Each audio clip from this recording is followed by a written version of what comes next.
Hey guys, we're here with Bishop Todd Hunter. I need to start off by thanking you for always making time for us, for me, especially in the early days of our church plant. Just having coffee with me, breakfast. I just want to thank you for always making time. And you're welcome. Yeah. Love what you guys are doing. Yes. Ekko. And now this year, you're going to come and hang with us at our annual summer camp. Yeah. You know, it's called Sync. What are you guys doing slumming in Costa Mesa? I know, we're roughing it. Yeah. We're so, you know what, we need help. It's called Sync. Yeah. And Sync as in we want to get in sync with God. Yeah. It's in the season of Pentecost for Yeah. us. But we're really excited that you're coming. I really feel that there's much for us to learn from you during this time. Well, you know, your church, Ekko, is kind of this wonderful mystery to me because I feel like I know it through you. Yeah. But it's going to be great to get to see you guys all in Vanguard. Yeah. So our theme this year is worship in slow motion. Yeah. And it's based on one of our values in our church. The idea is we want to slow down. We want to get on a different pace, a different rhythm. Yeah. We believe God has a rhythm for us that's different than the world's. Mm-hmm. I wonder if you can address some of that. Are we going to hear about some of that at camp? And how can you address that for us?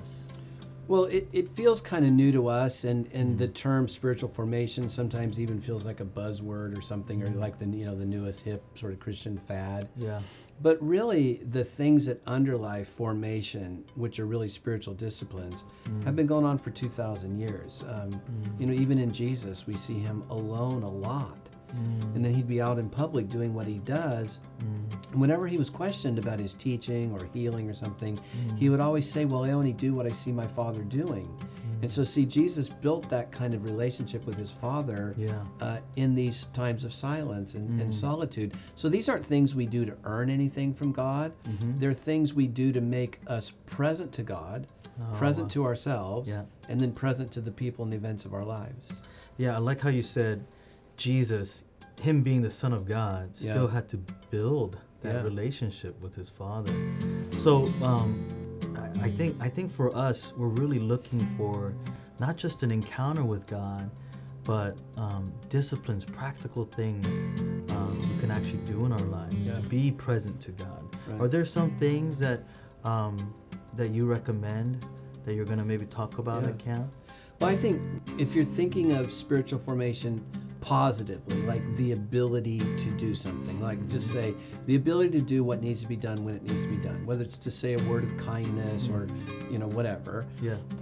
Or if you think of it kind of negatively, like I'm giving into these temptations. So whether you're thinking of it positively or negatively, really, it's really very simple. There are disciplines of what's called abstinence, where you're taking things away from your life. But again, not to earn anything, not to be super spiritual. Sure. If you take away noise through silence, or if you take away activities through solitude, again, those are just a way to make yourself present.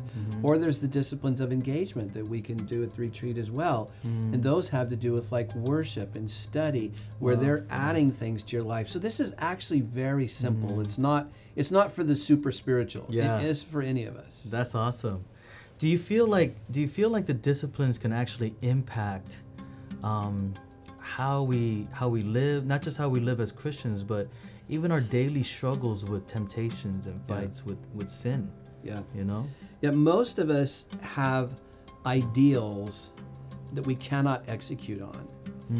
And we have a tendency to think, well, I must be a bad person, or I must be a hypocrite, or I must not be really sincere about, you know, these things I feel in my heart. But that's actually not true. Yeah. What we're all really like is somebody who's out of shape, and they have a vision for running a marathon, but they can't run a marathon right now. But what they could do is get off the couch and maybe just walk around the block.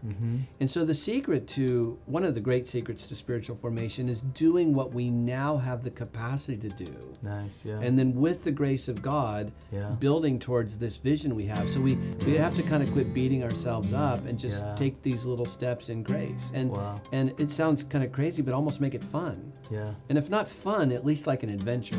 Yes. Awesome. Well, guys, I'm absolutely excited about this. Bishop, can you give us a little word and maybe a prayer as we prepare for this camp? Yeah, I would say come to camp with the sense of a journey, and come to camp knowing that however you come already loved, that the backdrop against which we're doing this is similar to Jesus when he came up out of the water in his baptism, and there was that voice from heaven, "This is my son, whom I love and with whom I'm well pleased," before he ever did anything.